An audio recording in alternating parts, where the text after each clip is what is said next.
ભગવાન સ્વામિનારાયણની સાથે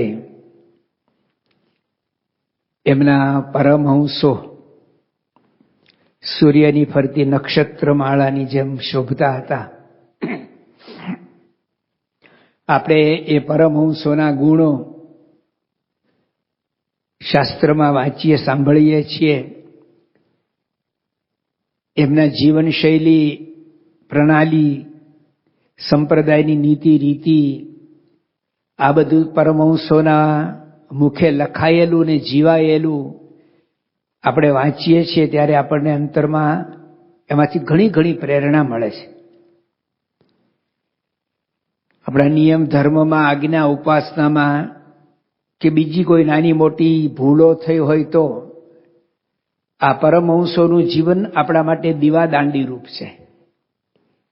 આપણને તરત એમાંથી પ્રેરણા મળે છે, અંતરદ્રષ્ટિ થાય છે કે એ પરમહંસો આવી વિકટ પરિસ્થિતિમાં, આવા સંજોગોમાં આવી રીતે વર્તી શક્યા તો આપણે કેમ ન વર્તીએ? એટલે એમના જીવનમાંથી આપણને ઘણું જાણવાનું, સમજવાનું, પ્રેરણા પામવાનું મળે છે. શાસ્ત્રમાં લખાયેલું છે, આપણા સદભાગ્ય, મોટા ભાગ્ય કહેવાય. તેમ છતાંય શાસ્ત્રમાં એવું પણ લખ્યું છે કે જે મુમુક્ષુ હોય, અતિ મુમુક્ષુ હોય, થોડુંક ઓછું કરજો, અવાજ આવે છે. અતિ મુમુક્ષુ હોય એ શાસ્ત્રમાંથી આપમેળે સમજે, બીજા સંત કે એને સમજાવે, અને ત્રીજું તો કોઈ રીતે સમજે નહીં. તો શાસ્ત્રમાંથી આપમેળે સમજવું, એમાં ઉત્કૃષ્ટ મુમુક્ષુતા હોય તો જ એમાંથી કંઈક પામી શકીએ, સમજી શકીએ. પરંતુ એ જો સામે, આપણી સામે હોય તો આપણને બહુ સહેલું થાય. પરમહંસોનું જે જીવન જોયું હતું, જાણ્યું હતું, વાંચ્યું હતું, સાંભળ્યું હતું, એવું જ કંઈક બહુ એને નજીક આવે એવું જીવન આપણા સદગુરુ સંતો જીવી રહ્યા છે. આપણે એની એક્ઝેક્ટ સરખામણી નથી કરવા માંગતા, પણ મુક્તાનંદ સ્વામીનું જીવન આપણે વાંચીએ, સાંભળીએ અને પરમ પૂજ્ય ડોક્ટર સ્વામીની સાથે થોડોક સમય જો વિચરણ કરીએ ને તો આપણને એવું લાગે કે મુક્તાનંદ સ્વામીના જીવનમાં આપણે જે જોતા એવું ડોક્ટર સ્વામી વર્તે છે.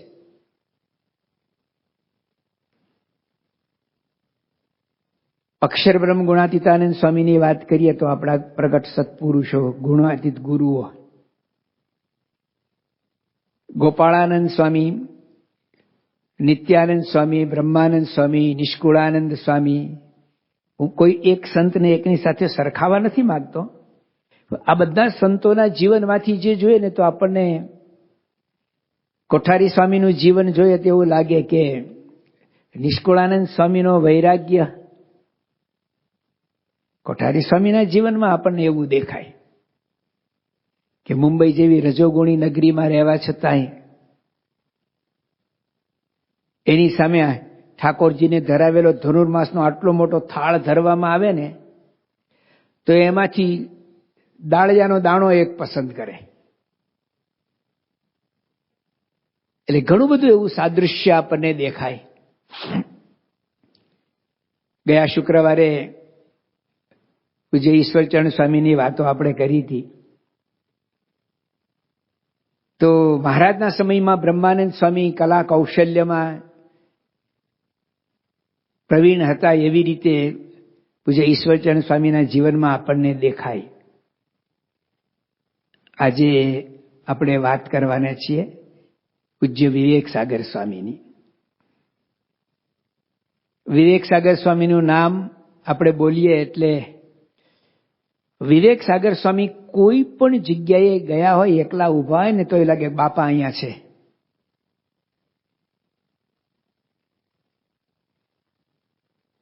વિવેક સાગર સ્વામી બાપા વગર આપણે કલ્પી જ નથી શકતા. આ આપણી મનની ભાવના જ નથી, પણ વાસ્તવિકતા છે. વિવેક સાગર સ્વામી કેવા છે એમને લખેલા પુસ્તકોની અંદરથી એનો ટૂંકો એક પરિચય આપવામાં આવ્યો છે. પહેલા આપણે વાંચી લઈએ, આપણને એમાંથી ઘણી પ્રેરણા મળશે અને આપણને લાગશે કે આમાં તો બહુ અલ્પ લખાયું છે. પરિવ્રાજક લેખકની કલમનો આસ્વાદ. કોઈ લેખક હોય ને એ કોઈ ઓફિસમાં કોઈ સ્થાનમાં બેસીને લખે ને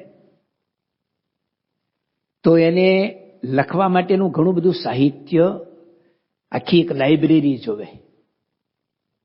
એની લાઇબ્રેરી હોય ને તો એને ગમે ત્યારે રેફરન્સ ટુ કોન્ટેક્ટ કંઈ એના મનમાં તો હોય કે આ પુસ્તકમાંથી લેવું, આ શ્લોકમાંથી લેવું છે, પણ એ તરત એમાંથી લઈ શકે, લખી શકે. વિવેક સાગર સ્વામી 1974 થી 2016 સુધી સતત ને સખત પ્રમુખ સ્વામી મહારાજની સાથે વિચરણ જ કરતા રહ્યા છે. અને એમની જ કલમે લખાયું છે, નોંધાયું છે. એ જ પહેલા સાક્ષી છે કે એક દિવસમાં 13 ગામ, ત્રીજા ભાગમાં 292 પાના ઉપર પૂજ્ય આદર્શ જીવન સ્વામીએ લખ્યું છે કે પ્રમુખ સ્વામી મહારાજનો વિચરણનું એક ગામ એટલે શું. અને પછી એમાં જ લખ્યું છે કે એક પધરામણી એટલે શું, એક પધરામણીમાં કેટલી ક્રિયા પ્રક્રિયા થાય, અને એક ગામમાં પ્રવેશ કરે ને ગામમાંથી બહાર નીકળે ત્યાં સુધીમાં. આજે માઇકમાં બહુ મજા નથી આવતી. એક ગામમાં અંદર પ્રવેશ કરે ને બહાર નીકળે ત્યાં સુધીમાં કેવું ને કેટલું કાર્ય થયું હોય. તો વિવેક સાગર સ્વામીએ લખ્યું છે, લગભગ 40 થી વધારે પુસ્તકો એમને લખ્યા. એ બધા વિચરણ કરતા. એટલે લખ્યું કે પરિવ્રાજકની લેખકની કલમનો આસ્વાદ. નિત્ય નવી હવામાંથી પસાર થતી કલમ પણ પરિવ્રાજક બનીને વહેવા લાગે ત્યારે કંઈક નિરાળું સર્જન થાય છે. એનો અનુભવ કરાવતા વિવેક સાગર સ્વામીના મનનીય લેખોનો આ સંચય પ્રકાશિત કરતા ખૂબ હર્ષ થાય છે. શરણાગતિ નામના પુસ્તકમાં લખ્યું છે. 1960માં મુંબઈની વિખ્યાત વિજેટીઆઈ એન્જિનિયરિંગ કોલેજમાં એક તેજસ્વી વિદ્યાર્થી તરીકે ભણતા તેમણે પરિવ્રાજક તખલ્લુસ નામે સ્વામિનારાયણ પ્રકાશમાં લેખ લખ્યો. ત્યારે એમને કલ્પના પણ નહોતી કે તેમના આ પ્રથમ લેખનું તખલ્લુસ એમની કાયમી શૈલી બની રહેશે. ભણતા ભણતા એક લેખ લખીને પ્રકાશમાં આપ્યો હતો, પરિવ્રાજક એ નામથી આપ્યો હતો. અને પોતે જ આવા પરિવ્રાજક નિત્ય ભ્રમણ કરવાનું એમને થશે. ગામડે ગામડે અને શહેરે શહેરે અવિરત વિચરણ કરતા કરતા અસંખ્ય આબાલ વૃદ્ધોને અધ્યાત્મનો રંગ લગાડનાર વિરલ પરિવ્રાજક પરમ પૂજ્ય પ્રમુખ સ્વામી મહારાજ સાથે છેલ્લા 44 વર્ષ સુધી અક્ષુણ્ણ સેવામાં રહેનાર પૂજ્ય વિવેક સાગર સ્વામી પણ સદાના પરિવ્રાજક બની રહ્યા છે. પ્રમુખ સ્વામી મહારાજની સેવામાં રહીને, એમના અહોરાત્ર ભરચક કાર્યક્રમમાં સતત જોડાયેલા રહીને પણ વચ્ચે વચ્ચે સમય ફાળવીને વિવેક સાગર સ્વામીએ જે સાહિત્ય સાધના કરી છે એનો આ પુસ્તક શ્રેણીમાં અલ્પ આસ્વાદ છે. મારા મોનિટર સ્પીકર થોડા ઓછા છે. એક કુશળ વ્યાખ્યાનકાર તરીકે વિવેક સાગર સ્વામીએ આ વર્ષો દરમિયાન ગામડાઓથી લઈને વિશ્વ ધર્મની પરિષદો સુધી અનેકવિધ વિષયો પર હજારોની સંખ્યામાં વ્યાખ્યાન આપવાનું થયું છે. આ વર્ષો દરમિયાન એમણે વ્યાખ્યાન કરવાનું ન થયું હોય એવા દિવસો કદાચ આંગળીના વેઢે ગણી શકાય એટલા હશે. શ્રીમદ ભાગવત કે ઉપનિષદોથી લઈને આંતરરાષ્ટ્રીય સમસ્યાઓ પર સહજ રસાળ શૈલીમાં અભ્યાસપૂર્ણ વ્યાખ્યાનોની શ્રેણી ચલાવતા વિવેક સાગર સ્વામી આ વ્યાખ્યાનોને મૌલિક મનન ચિંતન અને અભ્યાસ સભર બનાવવામાં નિતાંત અભ્યાસી પણ રહ્યા છે. આ રીતે વૈદિક સાહિત્યથી લઈને અદ્યતન પ્રકાશનોના સતત અભ્યાસી હોવાને નાતે એમની વ્યાખ્યાન શ્રેણીમાં વધુ કસદાર બની રહી છે. આ વ્યાખ્યાન શ્રેણીઓની સાથે સાથે એ વિચારોની કલમથી કાગળ પર નીતરતા રહીને એમણે સાહિત્ય સાધના પણ એવી જ કસદાર કરી છે. મૂળ તો તેઓ ટેકનોલોજી અને વિજ્ઞાનના વિદ્યાર્થી, પરંતુ યોગીજી મહારાજે એમને અધ્યાત્મ માર્ગના યાત્રી બનાવ્યા. ત્યાર પછી અધ્યાત્મ વિષયના ઊંડા અભ્યાસી બનીને એમણે સંસ્કૃત વેદાંતમાં પીએચડી વાચસ્પી સુધી ખેપ ખેડી. સ્વાભાવિક છે કે એમના સાહિત્યનો સંસ્પર્શ ભાગ્યે જ હોય એવું એ અધ્યયનનું ક્ષેત્ર હતું. તેમ છતાં અંતરતલમાંથી ફૂટતી વેગવંતી ભાવોર્મીઓને તેમણે કાગળ પર ટપકાવવા માંડી અને એમાંથી સાહિત્યની ફોરમ સહેજે ફોરમવા લાગી. વિદ્યાર્થી અવસ્થામાં પોતે યોગીજી મહારાજની સાથે વેકેશનમાં સત્સંગ લાભ લેવા જતા. ત્યારથી એમણે લખેલી સંખ્યાબંધ ડાયરીઓ, અન્ય સંખ્યાબંધ પુસ્તકો, પ્રવાસ વર્ણનો, સ્વામિનારાયણ પ્રકાશ અને અન્ય સામાયિકોમાં સેંકડો વિષયો ઉપર લખેલા સેંકડો લેખો, સંસ્કૃત કાવ્યો, શ્લોકો, ગૂંથણીઓ અને પ્રમુખ સ્વામી મહારાજ સાથે વિચરણ કરતા સતત એમની લખાયેલી ડાયરીઓ, સેંકડો મનનીય અભ્યાસનીય વ્યાખ્યાનોની વિગત પૂર્ણ નોંધ, સર્જનોમાં એમની કલમે ટપકેલી એક પરિવ્રાજકની નિરાળી ફોરમ છે. રોજ દિવસ ઉગે અને આથમે ત્યાં સુધીમાં કેટલાય બદલાઈ જતા ગામો, શહેરોની ઉબડખાબડ મુસાફરી અને ભરચક કાર્યક્રમ વચ્ચે કેટલીય જવાબદારીઓ સાથે આવી સાહિત્ય સાધના કરવાનું આસાન નથી. ક્યારેક ચાલુ સભાઓમાં, ક્યારેક ધોમધખતા તાપ અને ઉડતી ધૂળની ડમરીઓ વચ્ચે ચાલતી નગરયાત્રાઓમાં, ક્યારેક મોડી રાત્રે, ક્યારેક વહેલી સવારે, ક્યારેક બળબળતા ઉનાળાના નિર્જળ ઉપવાસોમાં, તો ક્યારેક સખત ભારે ઘોંઘાટમાં એમની કલમ સતત વહેતી રહી છે. એકાંત શાંત વાતાવરણ, ટેબલ ખુરશી કે સાનુકૂળ પરિસ્થિતિ તો હોય જ ક્યાંથી. તદ્દન વિપરીત સંજોગોમાં, પરંતુ એમાંય વિવેક સાગર સ્વામીની સાહિત્ય સાધનાનો થોભ આવી નથી. ઉલટું વધુ તેજસ્વી બનીને મોહરી છે. આ એનો ટૂંકો પરિચય આપ્યો છે કે એમણે જે આ બધું લખ્યું છે, કર્યું છે, એનું જ આપણે થોડુંક હવે વિવરણ કરીશું. મૂળ જૂના સંપ્રદાયમાં એમના પૂજ્ય પિતાશ્રી, ઉત્તર ગુજરાતમાં વિસનગર એમનું ગામ, અને નાનપણમાં ભણવામાં બહુ જ તેજસ્વી. અંગ્રેજી મીડિયમમાં તેઓ કલકત્તામાં ભણતા હતા. જ્યારે ભણતા હતા ત્યારે જ એ વખતે એમના પૂજ્ય પિતાશ્રી એક માજા મરકા, એક્ઝેક્ટ કદાચ નામ ખોટું પણ હોય, મજા માર્કા એ નામની એક ઘીની બહુ મોટી કંપની હતી, એમાં એ પાર્ટનરશિપ હતી એમની. એટલે એને કારણે એ વખતે બહુ ધીકતો ધંધો હતો. એટલે ગર્ભશ્રીમંત કુટુંબમાંથી તેઓ આવે છે. 1957માં બોચાસણમાં યોગીજી મહારાજના એમને પ્રથમ દર્શન થયા અને દર્શન કરવા માટે ગયા ને તેઓ લખે છે કે હું 2 મહિના વેકેશનમાં એમની સાથે રહી ગયો. યોગીજી મહારાજનું દિવ્ય આકર્ષણ કહો કે એમની મુમુક્ષુતા કહો. તેઓ નિખાલસ ભાવે ઘણીવાર એવું કહેતા હતા કે હું જ્યારે યુવાન અવસ્થામાં હતો ને ત્યારે બહુ રજોગુણી હતો. એટલે સુખી સંપન્નના દીકરા છે, શહેરમાં ઉછાર થયો હોય, એટલે રજોગુણ એટલે કે આમ ખોટી સોબત સંગ એવું નહીં, પણ પૈસાની રેલમછેલ હોવાને કારણે મોજ શોખ, ખાવું પીવું, નાટક ચેટક જોવું, એવું બધું જ. તો એવો યુવાન પ્રથમ દર્શન કરવા માટે જાય છે. એ આજથી લગભગ આપણે 65 વર્ષ પહેલાની સંસ્થાની સ્થિતિ, પરિસ્થિતિ, મંદિરોની રહેવા જમવાની વ્યવસ્થા, એ બધું જોઈએ ને તો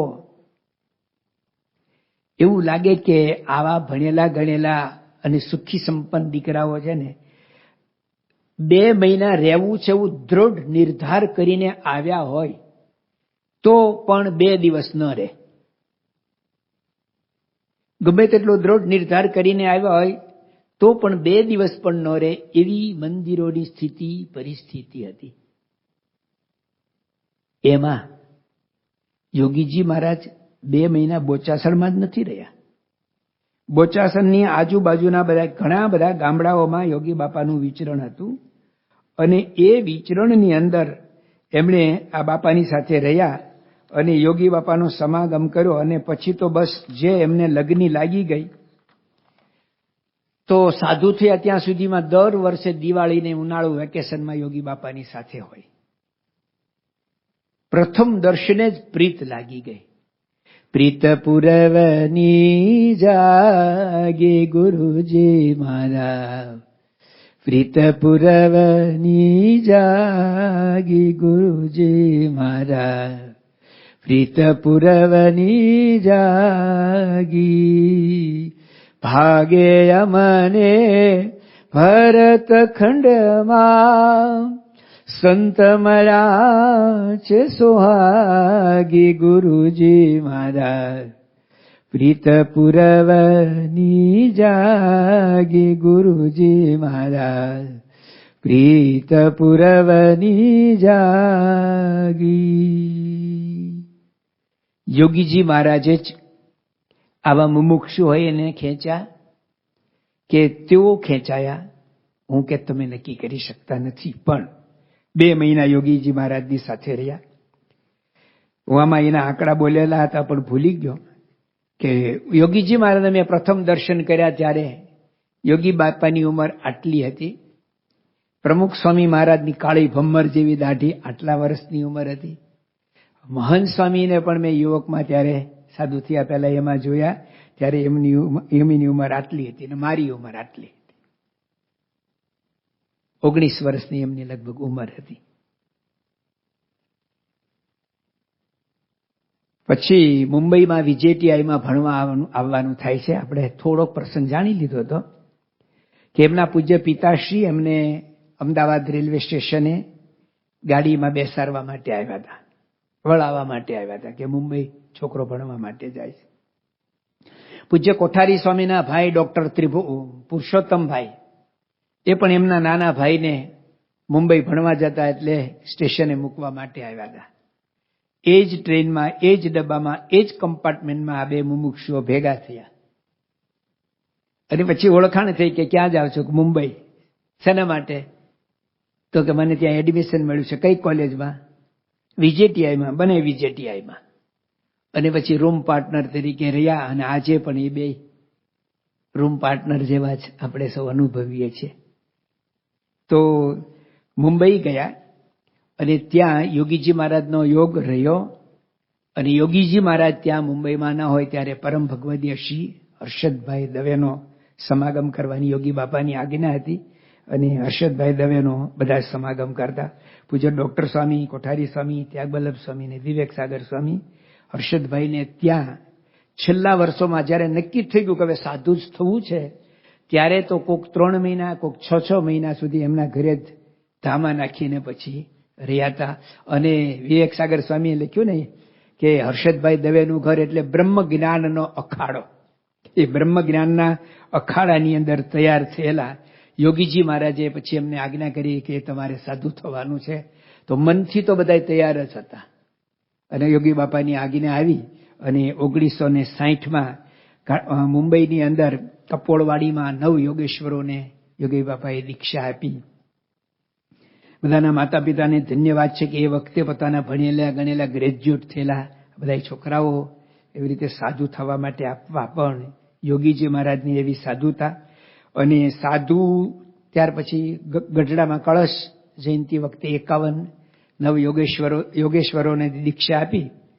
ત્યારે એમને પણ દીક્ષા આપી અને એમનું નામ નારાયણ ભગત પાડવામાં આવ્યું. સાધુ થયા પછી મુંબઈમાં મુકાયા અને એમણે સંસ્કૃતનો અભ્યાસ, બધા સંસ્કૃત ભણતા હતા. પણ વિવેક સાગર સ્વામીએ ભગવાન સ્વામિનારાયણનું જે એક વચન હરિલીલામૃતમાં લખ્યું છે કે એકવાર સંતો પરમહંસો છોટા કાશી જામનગર ગયેલા અને ત્યાં કેટલાક વિદ્વાનોએ અને અમુક પ્રશ્નો પૂછ્યા. જોકે સંતોએ જવાબ સાચા આપ્યા હતા પણ પ્રાકૃત ભાષામાં આપ્યા હતા. એને સંસ્કૃતમાં કંઈ જવાબ જોતા હશે. સંતો એટલું સંસ્કૃત ભણેલા ન હતા એટલે વિદ્વાનોએ થોડી ઠઠ્ઠા મસ્કરી કરી કે બધા સ્વામિનારાયણમાં અભણ ટોળી ભેગી થઈ છે એવું કંઈ. સ્વામિનારાયણ ભગવાને અંતર્યામી પણ એ વાત જાણી સંતોને પૂછ્યું કે જામનગરમાં શું પ્રસંગ બન્યો હતો. સંતોએ જે વાત હતી એ વાસ્તવિકતા કહી. શ્રીજી સ્વામી કહે, સુસંત યમને વિદ્યા ભણે તે ગમે, માટે સ્નેહ સમિત નિત્ય ભણજો વિદ્યા વિશેષે તમે. પુષ્ટિ સંતત સંપ્રદાય તણીતો વિદ્વાનથી થાય છે, જો વિદ્વાન ન હોય સાધુ જન તો તે પંથ નિંદાય છે. મહારાજે બધા પરમહંસોને કહ્યું કે તમે બધા વિદ્યા ભણો, સંસ્કૃત ભણો. અને મહારાજે મુક્તાનંદ સ્વામી જેવાને 51 વર્ષની ઉંમરે સંસ્કૃત ભણવા બેસાડ્યા. આ તો યોગી બાપાએ જેવા સાધુ થયા ને, યોગી બાપાએ કહ્યું એટલે સંતો ભણતા પણ એવું કહેતા કે ત્યારે સંસ્કૃત ભણવાનો એવો કંટાળો આવતો ને, કારણ કે કોલેજમાંથી ભણતા ને ત્યારે છેલ્લા વર્ષોમાં જયારે સાધુ થવાનું નક્કી થયું ને ત્યારે તો હાશ.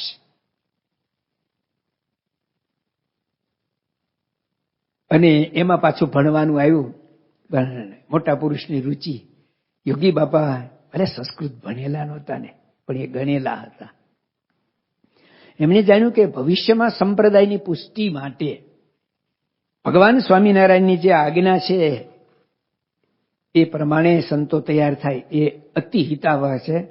અને એનું બીડું જો વધારે સૌથી કોઈએ ઝડપ્યું હોય તો પૂજ્ય વિવેક સાગર સ્વામીએ. વિવેક સાગર સ્વામીએ સંસ્કૃતની અંદર ખૂબ પારંગતતા મેળવી. તેઓ ભણતા ત્યારે પછી નાના જે સંતો, નવા સંતો હોય એને ભણાવવાનું કાર્ય કરતા. પૂજ્ય કોઠારી સ્વામી પણ મંદિરનો કોઠાર સંભાળવાની સાથે, કોઠારી પદું સંભાળવા સાથે સાથે પણ ભણાવતા હતા. તો વિવેક સાગર સ્વામી ભણાવવામાં પણ બહુ જ કુશળ. મને થોડો લાભ મળ્યો છે 2-3 વર્ષ એમની નીચે ભણવાનો. ભણવામાં પહેલો નંબર લાવવો એ એક બાબત છે, પણ કોઈને સત્યનારાયણ શીરાની જેમ ગળે ઉતારી દેવું ને એ બહુ અઘરી વાત છે. કોઈક બહુ જ હોશિયાર હોય, બહુ વિદ્વાન હોય, પણ બીજાને ભણાવી ન શકે. અમે સંતો ભણતા એમાં અમે જોયું વિવેક સાગર સ્વામીની ભણાવવાની રીત. અમે ભણતા ત્યારની જ હું વાત કરું છું, અત્યારે સંતો જે ભણ્યા એની મને અનુભવ ન હોય. પૂજ્ય પ્રેમ પ્રકાશ સ્વામી, પીપી સ્વામી, એ જે ભણાવે ને તો વિદ્યાર્થી છે ને એના ક્લાસમાં હોંશે હોંશે આવીને બેસી જાય, એટલું સુંદર ભણાવી શકે. વિવેક સાગર સ્વામી નંબર 1 એટલે ભણતા હતા અને એની સાથે બહુ જ સારું ભણાવતા હતા. એની સાથે સાથે બહારના જે વિદ્વાનો હોય એની સાથે પણ બહુ જ સારા સંબંધ રાખે. કોઈ પણ ધર્મના, જ્ઞાતિના, ગમે તે કોઈ પણ વિદ્વાનો હોય તો એની સાથે બહુ સારા સંબંધ. ભારતીય વિદ્યા ભવનના ઉપકુલપતિ ભાઈ શંકરભાઈ પુરોહિત ને બીજા બધા પંડિતો, શાસ્ત્રીઓ સાથે ખૂબ સારો ગૌરવ અને સારા સંબંધો. તેઓ પીએચડી થયા ત્યાં સુધીમાં હજી યોગી મહારાજ કે પ્રમુખ સ્વામી મહારાજની સાથે વિચરણ નથી કરતા. એ ભણે જ છે, ભણાવે જ છે. એ દરમિયાનમાં પણ જૂના મંદિરની અંદર એક બહુ જ પ્રકાંડ પંડિત, બહુ મોટા વિદ્વાન જૂનાગઢની અંદર કૃષ્ણવલ્લભાચાર્યજી. કૃષ્ણવલ્લભાચાર્યજીની સાથે પણ એમને એટલો જ પ્રસંગ સંબંધ. એમની પાસે જઈને કલાકો સુધી બેહે અને એમની પાસે જે કંઈ સત્વ તત્વ સારું હોય એ જાણી લે. વડતાલના એક શાસ્ત્રી હતા, ઘણી વાર આપણો બહુ વિરોધ પણ કરતા, તો પણ વિવેક સાગર સ્વામી એની પાસે જાય અને એની પાસેથી જે કંઈ સારું સત્વ તત્વ કઢાવવાનું હોય તો કઢાવી શકતા. અને હરજીવન શાસ્ત્રી પણ વિવેક સાગર સ્વામીને એમની બાજુમાં બેઠા હોય ને તો એમને ગમતું. મને પણ એકવાર એમની સાથે જોડમાં જવાનો લાભ મળેલો છે. વડતાલમાં એની સાથે ગયા ત્યારે તો. અને એવી જ રીતે જૂના સંપ્રદાયમાં આવવાથી અમદાવાદ મંદિરના નરનારાયણ દેવના એ વખતના મહંત દેવચરણ સ્વામી હતા, એમની સાથે તો એને બહુ સારા સંબંધ હતા.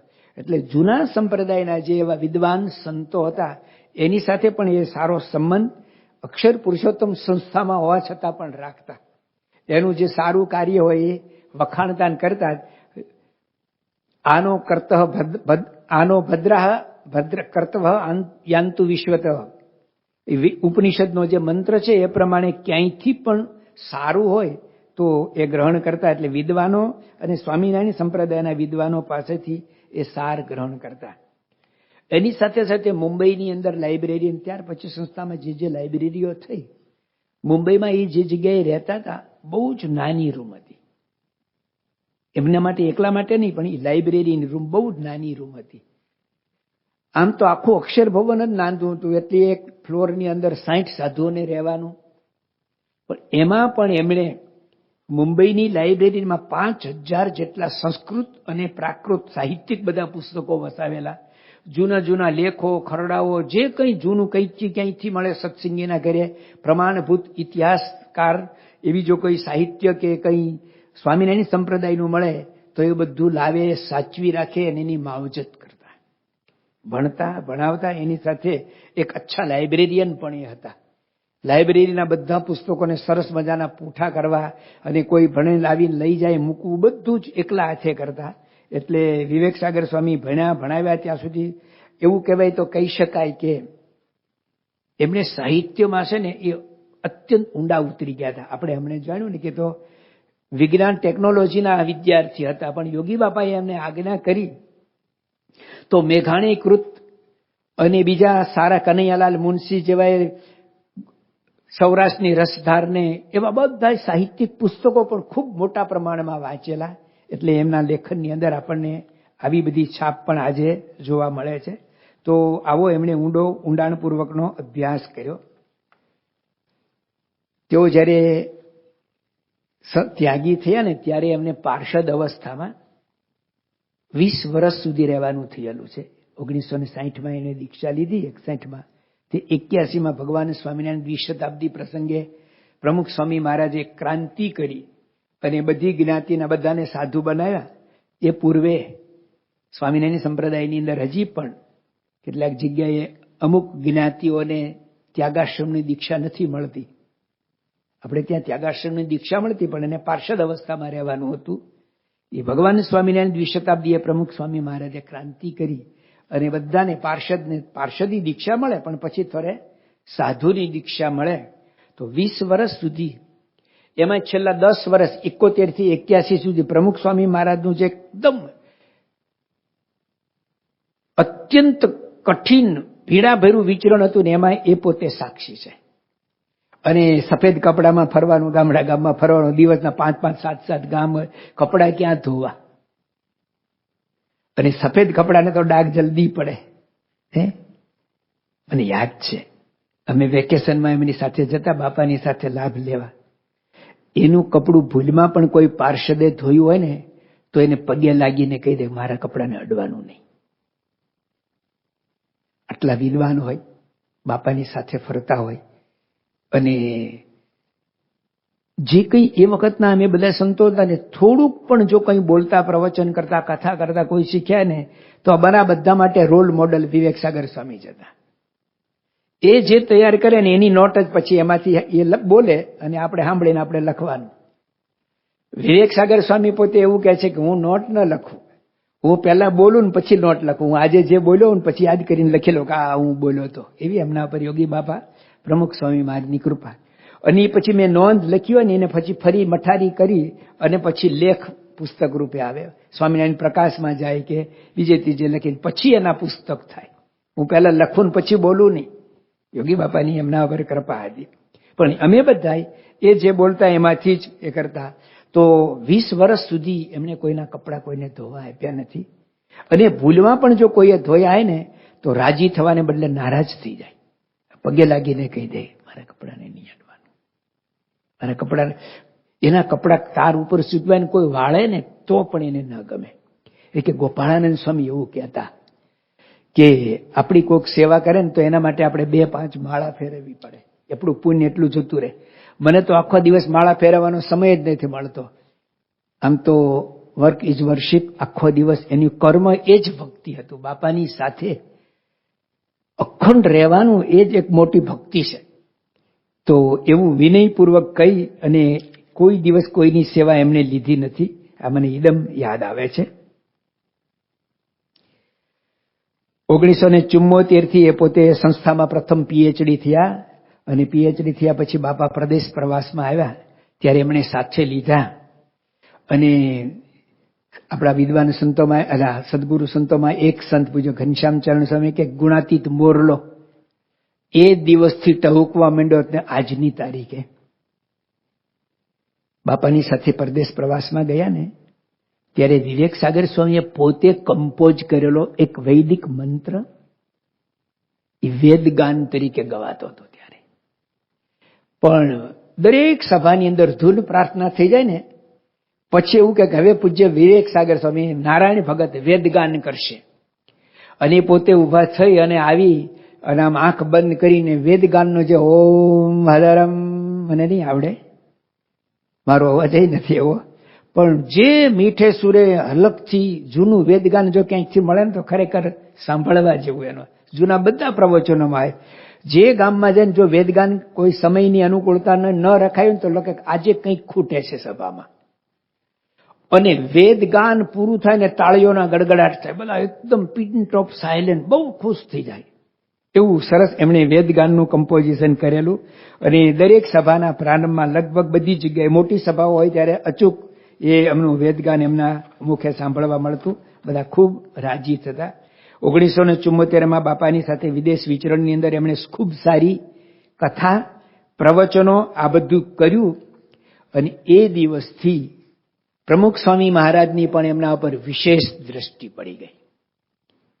યોગીજી મહારાજના સાનિધ્યમાં, યોગીજી મહારાજના સાથે વિવેક સાગર સ્વામી રહેતા ત્યારે પ્રમુખ સ્વામી મહારાજ જાણતા હતા કે વિવેક સાગર સ્વામી છે ને એમના પ્રત્યે યોગીજી મહારાજનો અસાધારણ પ્રેમ છે, એક કંઈક વિશિષ્ટ પ્રેમ છે. જ્યારે એ સાધુ નહોતા થયા ત્યારે વિવેક સાગર સ્વામી સાધુની દીક્ષા લીધા પહેલા દર વર્ષે ઉનાળામાં યોગી બાપાના સમાગમ કરવા દિવાળીને ઉનાળામાં જતા હતા.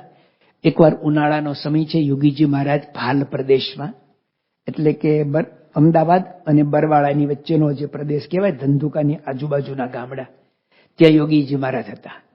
અને વિવેક સાગર સ્વામીને આપણે વિવેક સાગર સ્વામીથી જ કહીશું, ભલે હજી દીક્ષા અત્યારે નથી લીધી, એ પ્રસંગ છે, પણ યોગી બાપાનો સમાગમ કરવા આવવાના હતા.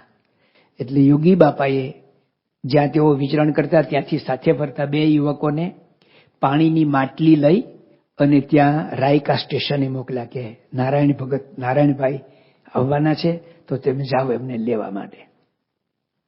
જે ટ્રેનનું નામ આપ્યું તે ટ્રેનમાં બે યુવકો ત્યાં રાયકા સ્ટેશને પહોંચ્યા. ટ્રેન આવી, બે યુવકો એમને જોયા, મળ્યા અને કેવું યોગી બાપાએ મોકલ્યા છે. પાણી પીધું અને પછી બધા આવતા હતા. રસ્તામાં એનું ચંપલ છે તૂટી ગયું, તો ત્યાં તો કઈ બીજું રિપેર કરવા વાળો હોય નહીં. વૈશાખ જેઠ મહિનાની ગરમી છે અને ખુલ્લા પગે ત્યાં સુધી આવ્યા. યોગી બાપાને આરામમાં જવાનો સમય થઈ ગયો હતો અને યોગી બાપા એની રાહ જોતા હતા કે હમણે આવે, હમણે આવે, હમણે આવે. અને લગભગ 2:30-3 વાગે જ્યારે તેઓ ત્યાં અડવાળ પહોંચ્યા તો યોગી બાપા એમને રાહ જોતા હતા, ઉભા હતા. અને આવ્યા ને એટલે યોગી બાપા એકદમ આમ સામે ગયા, પણ જોયું બાપાએ કે એના પગમાં કઈ ચંપલ નથી. ભગવાન સ્વામિનારાયણ કચ્છભુજમાં વિરાજમાન હતા અને પરમહંસો જ્યારે ત્યાં જાય છે ને, અને પરમહંસોને મહારાજે આજ્ઞા કરેલી કે ઓઢવું આકાશ, પાથરવી પૃથ્વી, પગમાં પગરખા પણ ન પહેરવા. અને સંતો જ્યારે આવ્યા ને સંતોના પગમાં ફોલ્લા પડી ગયા હતા ને, ત્યારે મહારાજના પગમાં પણ ફોલ્લા પડી ગયા. એવી રીતે યોગી મહારાજ આમ સામે વાહ જોઈને ઉભા હતા અને જોયું કે એના પગમાં કઈ નથી. યોગી બાપા એકદમ આગળ ચાલ્યા અને એને આમ બાથમાં ઘાલીને આશીર્વાદ આપ્યું. પેટી પડ્યા. દોયલું મળવું દાસ એમ કરીને બાપાએ ખૂબ એમને સુખ આપ્યું. અને પછી પગનું જોયું ને તો યોગી બાપાને બહુ જ આમ બળતરા થઈ. બધી હાથ ફેરવો, શાતા વળી. અને વિવેક સાગર સ્વામી કે મને જે કઈ પગમાં ગરમી લાગી હોય કે જે થયું, યોગી બાપાનો શીતળ સ્પર્શ થયો અને બધું જ ભૂલી ગયું. યોગી બાપાએ એમને અસાધારણ પ્રેમ આપ્યો છે. બીજો પ્રસંગ, સુખી ઘરના દીકરા હતા, એ આપણે તો જાણી લીધું છે. સાધુ થવાને એક થોડોક સમય હજી બાકી, 1 વર્ષ વાર છે. એ પહેલા તેઓ લખે છે કે એકવાર હું બાપાનો સમાગમ કરવા માટે ગયો હતો અને વેકેશન પડતું હતું. તો આવતીકાલે સ્કૂલ કોલેજ ખુલવાની હોય ને તો આજે અમે અહીંથી નીકળે યોગી બાપા પાસેથી, ત્યાં સુધી છેલ્લે સેકન્ડ સુધી બાપાની સાથે હોઈએ. અને આજે મારે હવે યોગી બાપા પાસેથી છૂટું પડવાનું હતું. તો યોગી બાપાને પણ મનમાં હતું કે આજે નારાયણભાઈ જાય છે, આજે નારાયણભાઈ જવાના, આજે નારાયણભાઈ જવાના. યોગી બાપાએ જાતે રસોડામાં જઈ પૂરી અને સૂકી ભાજીનું ભાતું તૈયાર કરી આપ્યું. વિવેક સાગર સ્વામી લખે છે કે યોગી બાપાએ એક ટોપલીમાં સરસ મજાની બધી પૂરી ગોઠવી અને એક ડબ્બામાં કે શાક સૂકી ભાજી આપી. પછી એ ટોપલીને બાંધવા માટે આવું ભગવું ગાતેર કપડું જે સંતોએ પહેરી લીધું ને ધોતિયાથી આમ બાંધી દીધું સરસ મજાનું. અને અમને સ્ટેશને મૂકવા માટે ઘોડાગાડીની વ્યવસ્થા કરી. હું ઘોડાગાડીમાં બેઠો, યોગી બાપા નીચે છે. અટલાદરા મંદિરના દરવાજા સુધી છેક વળાવા આવ્યા અને પછી અમારે ઘોડાગાડી દરવાજાથી બારે ગઈ, યોગી બાપા ઉભા રહ્યા. અમારી ઘોડાગાડી જ્યાં સુધી દેખાતી એટલે અમે પણ યોગી બાપાના દર્શન કરતા રહ્યા. તો જોયું યોગી બાપા હજી ઉભા છે. એકબીજાના દર્શન બંધ થાય એટલે પછી તો યોગી બાપા જતા રહ્યા છે. એટલું પ્રેમથી યોગી બાપાએ મને ભાથું બાંધી આપ્યું હતું. વિવેક સાગર સ્વામી આ પ્રસંગ કહેતા એમની એક આંખ રડે છે અને એક આંખ હસે છે કે હું કેટલો ભાગ્યશાળી કહેવાઉં કે મને ખુદ ગુણાતીત ગુરુ યોગીજી મહારાજે જાતે પૂરી બનાવી, ભાથું બનાવી આપ્યું, ટોપલો બાંધી આપ્યો અને મને ઘોડાગાડીમાં બેસાડીને વળાવ્યા આપ્યા. અને પછી આ તમે આ ટાઈમે ભૂખ લાગે ત્યારે આવી રીતે ખાજો, એટલી બધી ભલામણ કરે છે. આ મારું સદભાગ્ય. એ હું જયારે વાત કરું છું ત્યારે મારા જેવો ભાગ્યશાળી કોણ એ મને થાય છે. બીજું મારી દુઃખની વાત, મારું રડું એનું આવે છે કે એ વખતે ડિલક્સ ટ્રેન શરૂ થઈ હતી. મેં ચેર ક્લાસની અંદર બુકિંગ કરાવ્યું હતું અને ચેર ક્લાસની અંદર ડાઇનિંગ ટેબલ હોય ને, જે જમવાનું એમાં થાળી સાથે આવે. એટલે કે નક્કી કર્યું તો હવે મારે સાધુ થઈ જવાનું છે, પછી તો જમાય નહીં. એટલે આ વખતે ચેર ક્લાસમાં, ફર્સ્ટ ક્લાસમાં જવું અને ડાઇનિંગ ટેબલથી ત્યાં જ જમવું એવું નક્કી કર્યું હતું, બધું પ્લાનિંગ કર્યું હતું. એટલે હું સ્ટેશને ગયો અને ચેર ક્લાસમાં જ બેઠો. અને આ જે ટોપલી સાથે લીધી હતી ને એ પૂજ્ય ઈશ્વરચરણ સ્વામીના નાના ભાઈ પ્રદીપ મને લાગે સાથે હતા. તે મેં પ્રદીપને આપી દીધી, લે પ્રદીપ આ પ્રસાદી છે. એટલે કે મને એનું દુઃખ છે કે મારી નાદાનીમાં મારાથી યોગી બાપાએ આ તૈયાર કરેલું ન અપાયું. અને યોગી બાપા એમને આવો પ્રેમ કરતા હતા. આવા તો અનેક પ્રસંગો છે વિવેક સાગર સ્વામીને યોગી બાપાના પ્રેમના. 1970માં યોગી બાપા પરદેશ પ્રવાસમાં ગયા ત્યારે બધા સંતોને લઈ ગયા હતા સાથે. એમાં વિવેક સાગર સ્વામી, નારાયણ ભગત હતા. વાત કરે છે કે માંજાની અંદર બાસુદી બનાવી હતી રસોઈમાં, દૂધ પાક હોય એવી રીતે બાસુદી હોય. અને યોગી બાપાએ બધાને પીરસી. પ્રમુખ સ્વામી મહારાજને પીરસી, વિવેક સાગર સ્વામી કે મને પીરસી, ડોક્ટર સ્વામીને, મહંત સ્વામીને, ઈશ્વરચંદ્ર સ્વામી, બધા સંતો જે સાથે હતા બધાને પીરસી. બાસુદી ખૂટી ગઈ એટલે બીજી પંગતમાં જે જમવાના સંતો હોય ને એ બાસુદી રહી નહીં. અને પછી ખબર પડી કે બાસુદી ખલાસ થઈ ગઈ છે. પણ તો બાપાએ કીધું કે આવતીકાલે ફરી બનાવજો. આવતીકાલે તો ફરી બનાવવાની. પણ આજે યોગી બાપાએ જે બાસુદી પીરસી ને વિવેક સાગર સ્વામી કે લખે છે કે એ બાસુદી ખાવાથી પ્રમુખ સ્વામી મહારાજ અને મને, એટલે કે વિવેક સાગર સ્વામી, અમને બેને ઝાડા થઈ ગયા. એટલે 2-4 વાર ઝાડા જવું, ટોયલેટ જવું પડ્યું. એટલે બીજે દિવસે બાસુદી બનાવીને અને બપોરે યોગી બાપા ઠાકોરજી જમાડવા બેઠા ને, પ્રમુખ સ્વામી મહારાજ તો એમના ઓલા પ્રમાણે જવું પડે એટલે ગયા, પણ હું ગયો જ નહીં. કારણ કે આજે બનાવી છે તો યોગી બાપા તો દરરોજ પીરશે. સંત જમાડવા આદરે આવે, એક હાથે કેળે એક લોડાવે. અને યોગી બાપાની પણ મહારાજના જેવી જ રીત હતી. લીએ ન લીએ દીએ પરાણે, હરી પીરસે હાથડે, નાના પાડે ઠામ સંભાળે, તેનો તે રેડે માથડે. યોગી બાપા બહુ પ્રેમ કરીને જમાડે. એટલે વિવેક સાગર સ્વામી કે હું તો ગયો જ નહીં. અને બધા જમવા બેઠા ને યોગી બાપાએ આમ જોયેલું કે નારાયણ ભગત ક્યાં છે.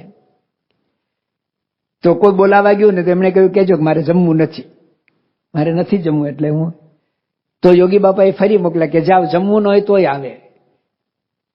એટલે એમણે કહ્યું કે મારે જમવું જ નથી. તો યોગી બાપાએ કહ્યું તો દર્શન કરવા માટે આવો, દર્શન કરવા માટે આવો. એટલે ટૂંકમાં એમની સાથેના એવા ઘણા પ્રસંગો એમને નોંધ્યા છે, લખ્યા છે કે યોગી બાપાની સાથે અસાધારણ પ્રીતિ પ્રેમ હતી. પ્રમુખ સ્વામી મહારાજ પણ જાણતા હતા કે યોગીજી મહારાજની સાથે અત્યંત પ્રેમ ભાવથી જોડાયેલા છે. એટલે 1974માં પ્રમુખ સ્વામી મહારાજ સાથે વિદેશ વિચરણની અંદર એણે કથા પારાયણ પ્રવચનો કર્યા અને બાપાની એમના પર વિશેષ દ્રષ્ટિ પડી ગઈ અને એ દિવસથી બાપાએ એમને પોતાની સાથે લીધા. તો બાપાએ છેલ્લો શ્વાસ છોડ્યો ત્યાં સુધી વિવેક સાગર સ્વામી પ્રમુખ સ્વામી મહારાજના પડછાયો બનીને એમની સાથે ને સાથે એમને વિચરણ કર્યું. યોગી બાપાની સાથે તેઓ ફરતા ત્યારે યોગી બાપાએ એમને કહેલું કે આ બધું જ તમારે લખી લેવું. મને તમને બધાને કોઈનું લખેલું વાંચવું ગમે, પણ આવા વિચરણની અંદર, આવા ભીડાની અંદર એ ડાયરીઓ લખવી, વિવેક સાગર સ્વામીને આપણે જેટલા ધન્યવાદ આપીએ એટલા ઓછા છે. એમણે યોગીજી મહારાજની આમ તો એના હાથની અંદર લખેલી તો 200થી વધારે ડાયરીઓ હતી, પછી એને ફેર કરી તો 80 ડાયરી થઈ. એ પોતે જ પોતાની વાત કરે કે મારા અક્ષર ગાંધીજી જેવા કોઈને ન ઉકલે, મને પોતાને ના ઉકલે. એમણે પોતે થીસીસ લખીને એમાં લખ્યું હતું કે મારી થીસીસ લખવામાં મારા આસિસ્ટન્ટ કોઠારી સ્વામી, આસિસ્ટન્ટ તો ના કહેવાય આમ પણ, એટલે કોઠારી સ્વામી એ બધું એ બોલે ને એના અક્ષરમાં કોઠારી સ્વામીને એમના બધા અક્ષર ઉકલે. કારણ કે બે સાચે પહેલેથી રહ્યા છે ને, એ ગમે તેવા રફ લખેલા હોય ને તો કોઠારી સ્વામીને ઉકલે કે આ જ લખેલું છે.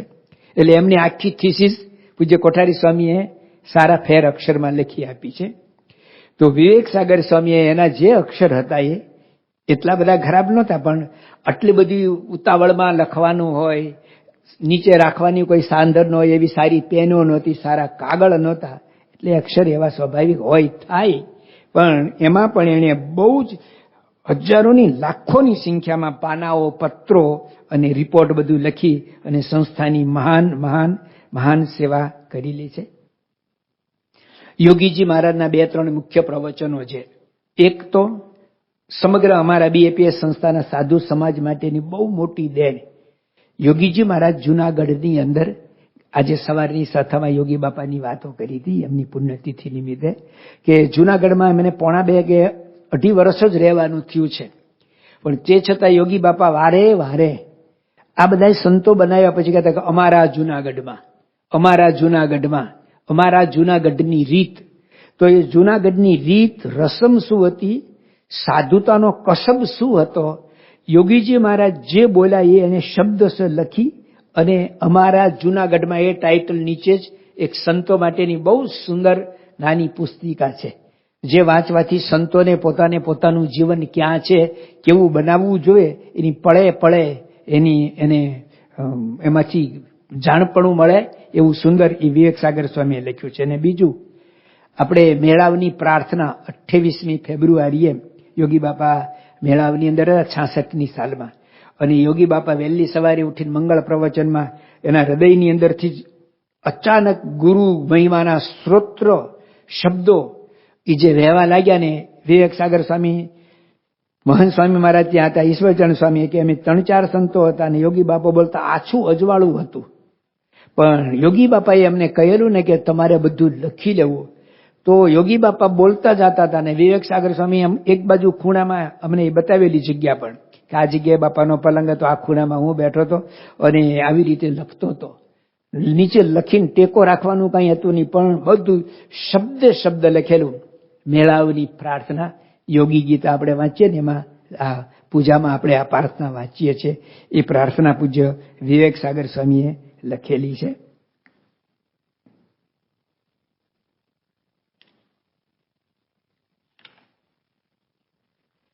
પ્રમુખ સ્વામી મહારાજની સાથે જોડાયા પછી એમની મુખ્ય સેવા હતી કે બાપાની સાથે એમને પધરામણીમાં જવાનું.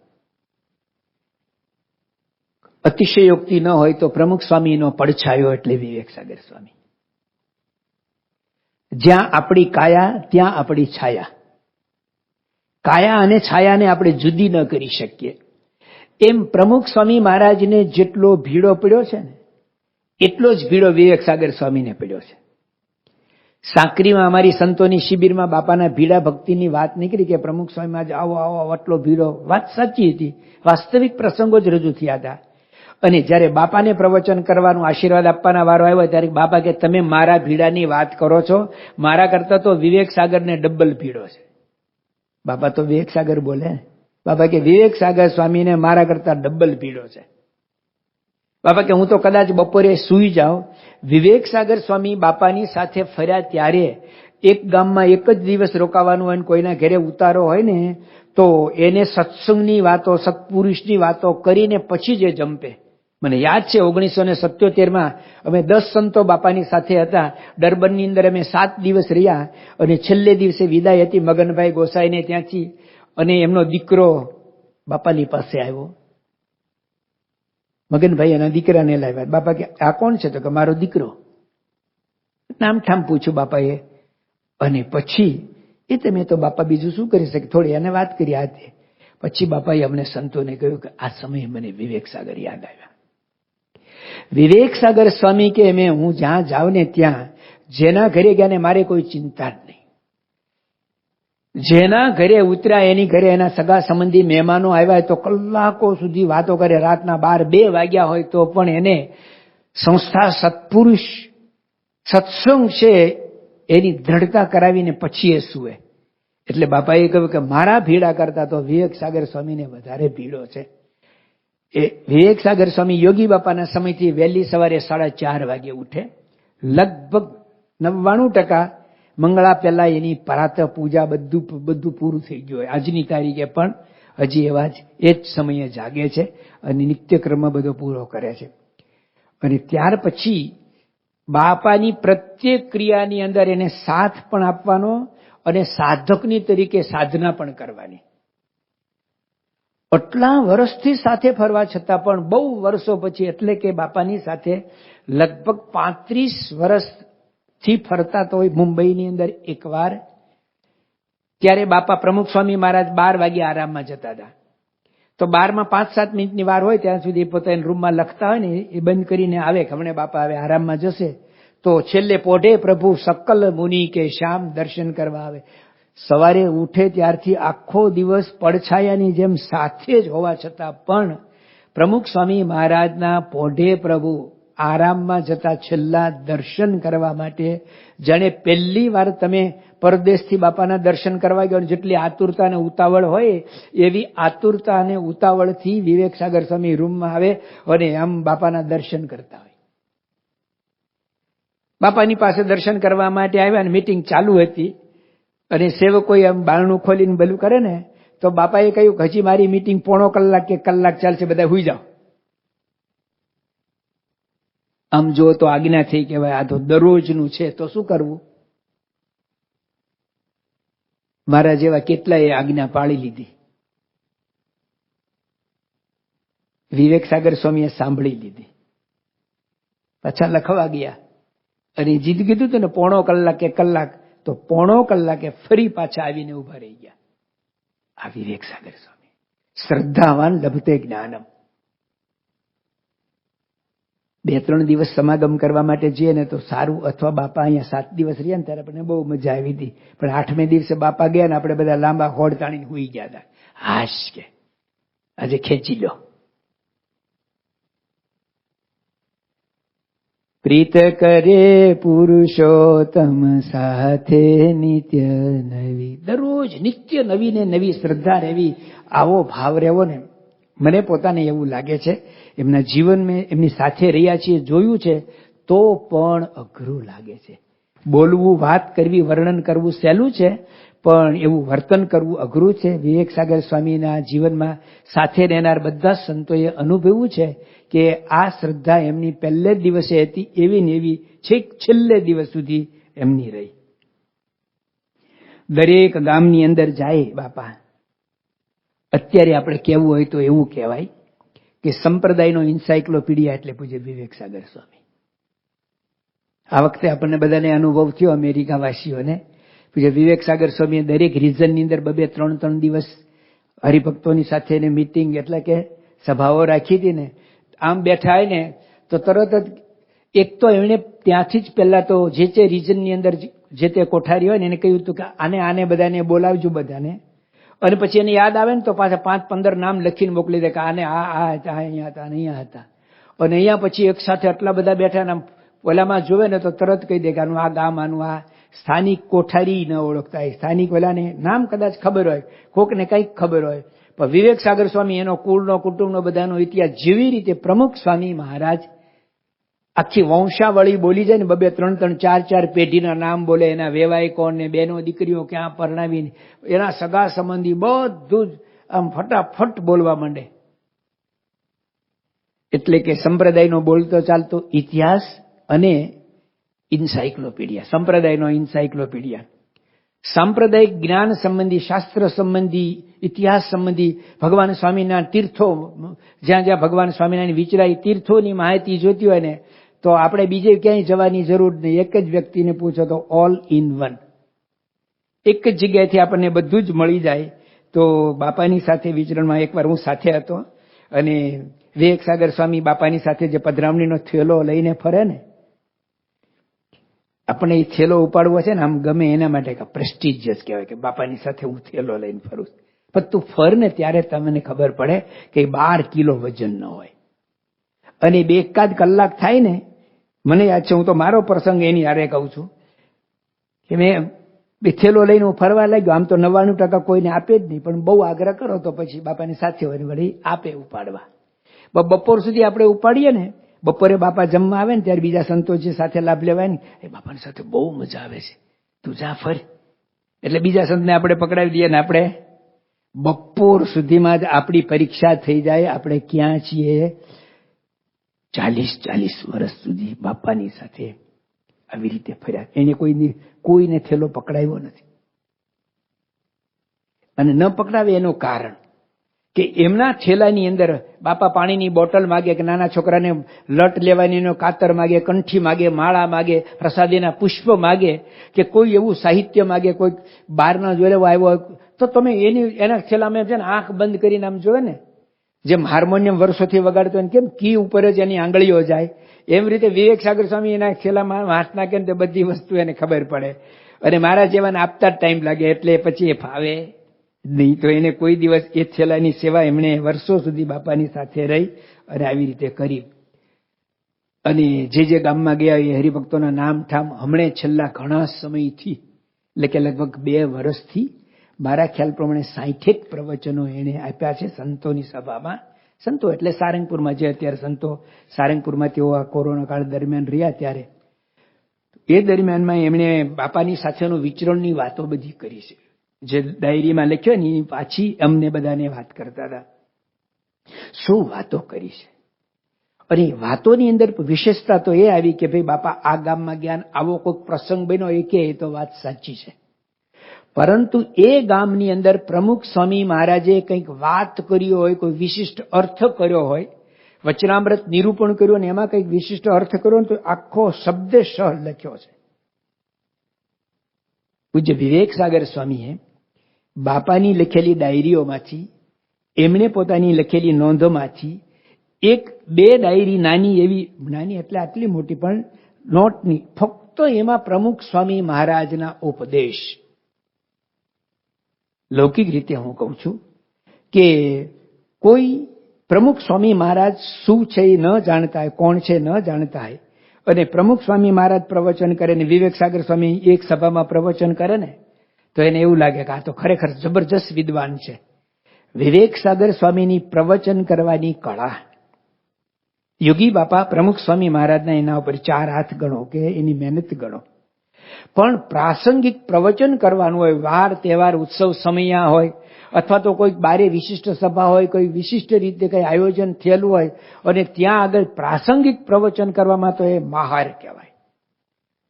એના જેવું કોઈ પ્રવચનકાર આપણે જોયું નથી. એટલું સુંદર પ્રવચન કરી શકે. અને પ્રમુખ સ્વામી મહારાજ તો તમે કહે ને, અમારે ઘનશ્યામ ચરણ સ્વામી કહે ને, કાચો ચણા અને શેકેલા ચણા વાવવા હોય તો કયા ઉગે.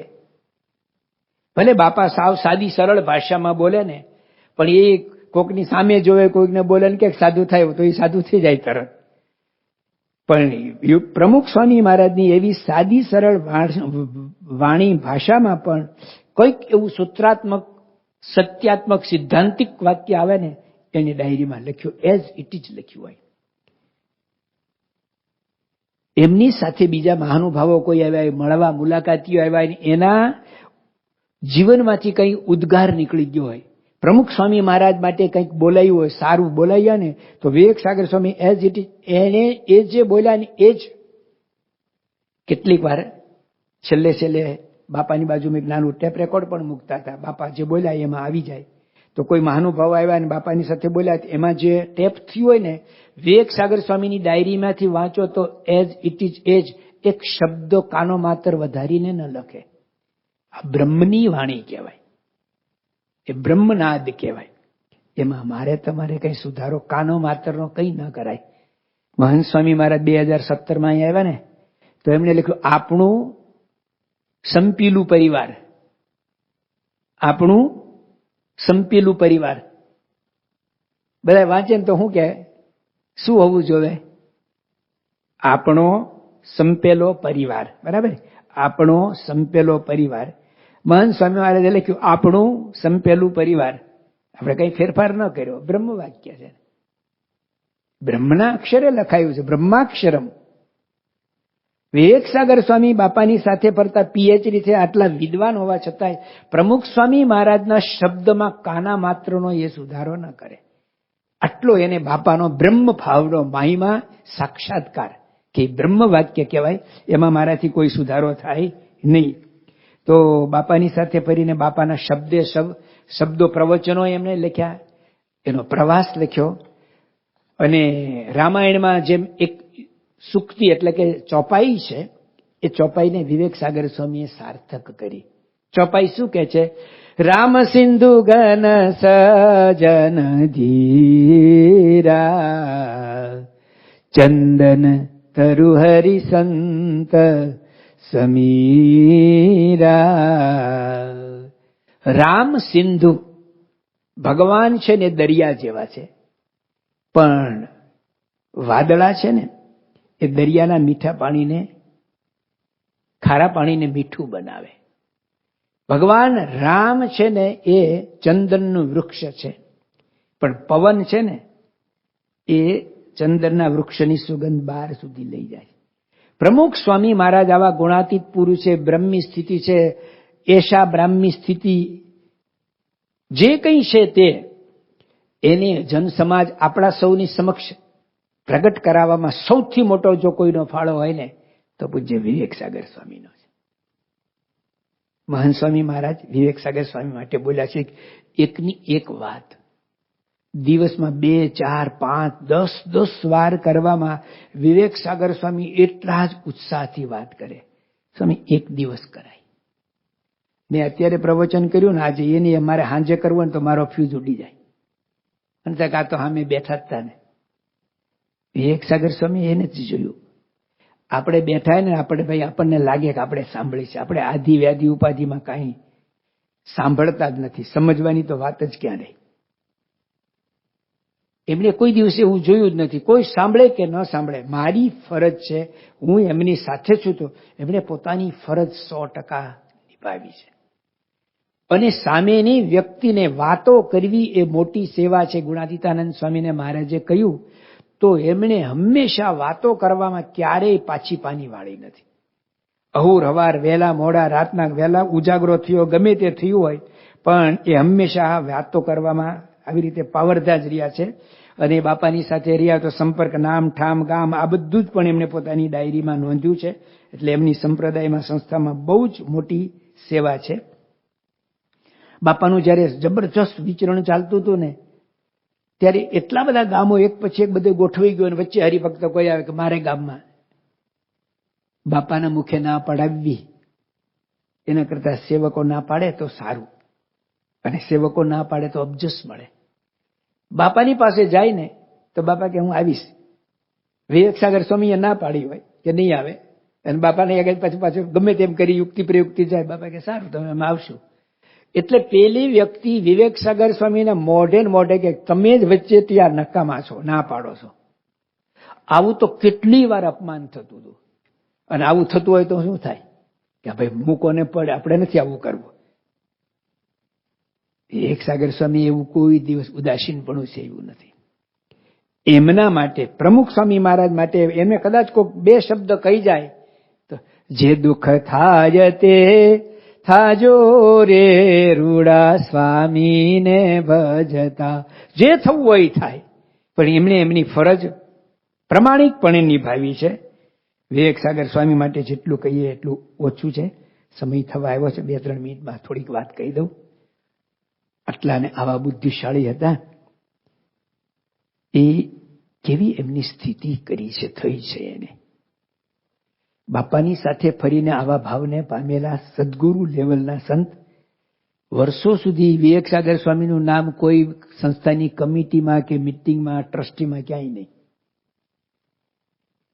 દર 3 મહિને સંસ્થાની મિટિંગ થાય તો એ મિટિંગમાં એમનું નામ ન હોય, એ જાય પણ નહીં. ન જાય મિટિંગમાં, ન જાય એટલું જ નહીં, મિટિંગમાં જે બેઠા હોય ને એની બારે નીકળે ને તો એનાથી નાની ઉંમરના પણ હોય, નવા પણ હોય, હરિભક્તો પણ હોય. વિવેક સાગર સ્વામીએ કોઈ દી શું આજ વાત થઈ. ખરેખર વિવેક સાગર સ્વામી એટલે વિવેક સાગર સ્વામી છે.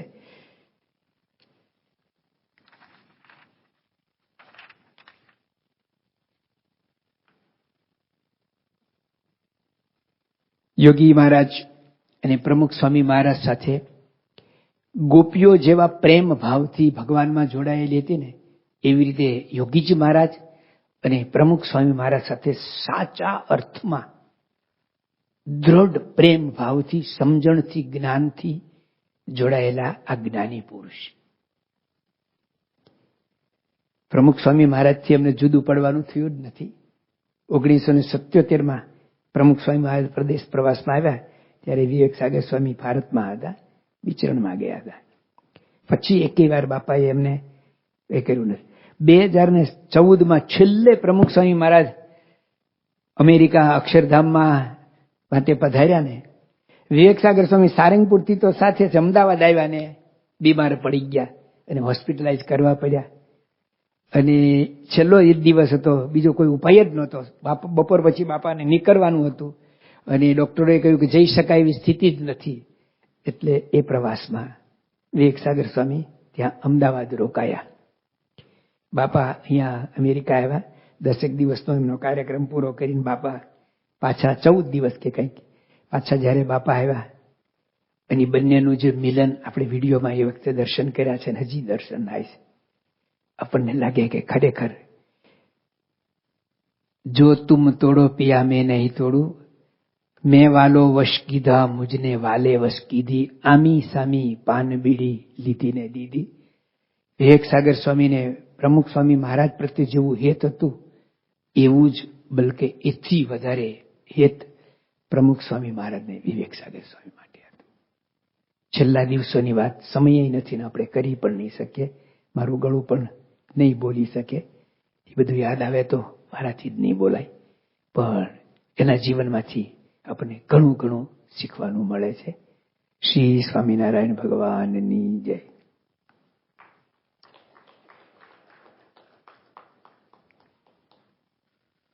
આપણે પૂજ્ય જ્ઞાનપ્રિય સ્વામીનો ફરી એક વાર આભાર માનીએ કે ખૂબ જ સુંદર કથા વાર્તાનો આપણને લાભ આપ્યો. આજે તો મારું ગળું સાવ થાકી ગયું. હજુ સ્વામી એમ હતું કે આપ બંધ જ ના કરો આજે. પણ આ જ રીતે સ્વામી આવતા શુક્રવારે પણ વિશિષ્ટ